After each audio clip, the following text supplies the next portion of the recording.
एप्स्टाइन scandal क्या है? क्या आप जानते हैं कि दुनिया के अमीर तरीन और ताकतवर तरीन लोग एक ऐसे जजीरे पर जाते थे जिसे आम तौर पर मुतनाज़े जजीरा कहा जाता था। ये जजीरा जेफरी एप्स्टीन का था। जेफरी एप्स्टीन अमरीकी रियासत फ्लोरिडा में एक रियाजी का उस्ताद था। एकदम से कैसे उसके पास बेपनाह दौलत आई, ये कोई नहीं जानता। वो दुनिया के ताकतवर तरीन लोगों का दोस्त था। अमरीकी सुदूर दुनिया के नामवर सरबराहाने ममलिकत और वज़राए आज़म, बरतानवी शाही खानदान के अरकान, अरबपति कारोबारी अफराद और दीगर बासर शख्सियात उसके हल्काए अहबाब में शामिल थे। उसे पहली बार 2008 में नाबालिग लड़कियों की गैर कानूनी स्मगलिंग के जुर्म में सजा हुई, लेकिन वो एक डील के जरिए जल्द बाहर आ गया। 2019 में इसे दोबारा गिरफ्तार किया गया और मुकदमा चलने से पहले ही वो जेल में मुर्दा पाया गया, जिसे सरकारी तौर पर खुदकुशी करार दिया गया।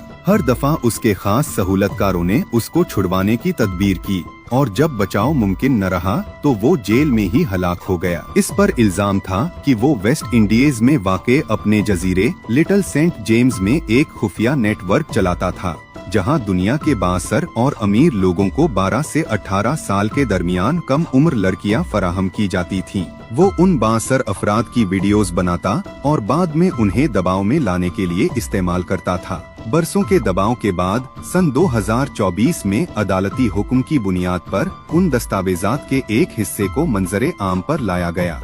इसका दूसरा हिस्सा हालिया दिनों में सामने आया है, लेकिन ये उन फाइल्स का महज कुछ हिस्सा है जिसने तहलका मचा दिया है। एप्स्टीन के साथ रवाबित में कई अहम शख्सियात के नाम आ रहे हैं, जिनमें सरफहरिस्त डोनाल्ड ट्रंप, बिल क्लिंटन, बरतानवी शहजादा एंड्रयू और स्टीफन हॉकिंग शामिल हैं। हालिया दस्तावेजात में अरब रियासतों के शाही खानदान के अफराद, इंटरनेशनल सहाफी भी इस फहरिस्त में मौजूद हैं। नरेंद्र मोदी के बारे में इंकशाफ हुआ है कि उसने जेफरी एप्स्टीन के कहने पर इसराइल के एक दौरे में एक गैर रस्मी तकरीब में शिरकत के जरिए डोनाल्ड ट्रंप को खुश किया। कांग्रेस और दीगर अपोजिशन पार्टियां मोदी से इस मुलाकात की तफसीलात पूछ रही हैं कि क्यों ट्रंप को खुश करने की जरूरत पेश आई। ये फाइलें अभी सिर्फ एक शुरुआत हैं और बहुत से लोगों का मानना है कि अभी कई बड़े चेहरे बेनकाब होना बाकी हैं। उसमें सबसे बड़ा नाम डोनाल्ड ट्रंप का है, जिसकी जेफरी एप्स्टीन के साथ 20 साला दोस्ती है। गो के ट्रंप उन फाइल्स को लीक करने का इल्जाम बाराक ओबामा पर लगाता है।